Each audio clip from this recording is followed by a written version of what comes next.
we already learned function, loop, logic, date and time, and also we have learned some list, list, tuple, set, and dictionary.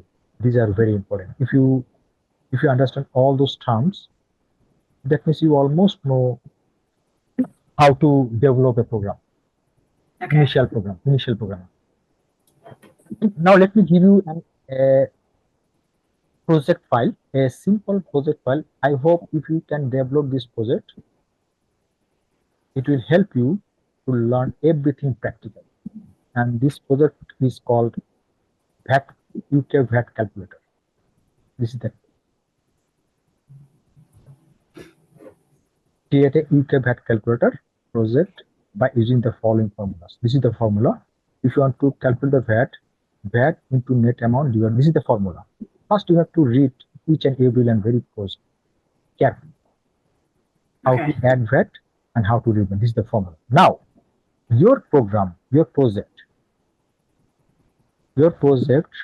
main menu should be like this: dash main menu. Then you should write add VAT, remove VAT, exit. So 1, 2, 3. Enter your choice.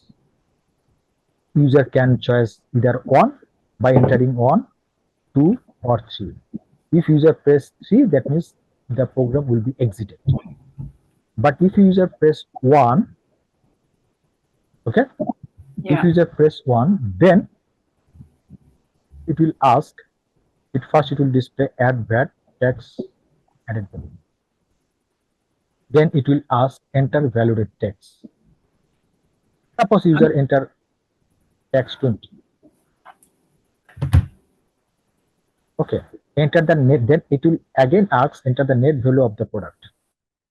User can product something like this. Then based on this value, you will calculate VAT.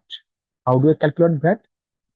Look, user already provided tax and net value.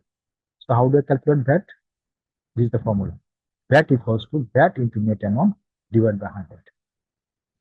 So this is how you can calculate all the things. Okay, let me give you this project into the chat box, and I hope you will try to develop this project.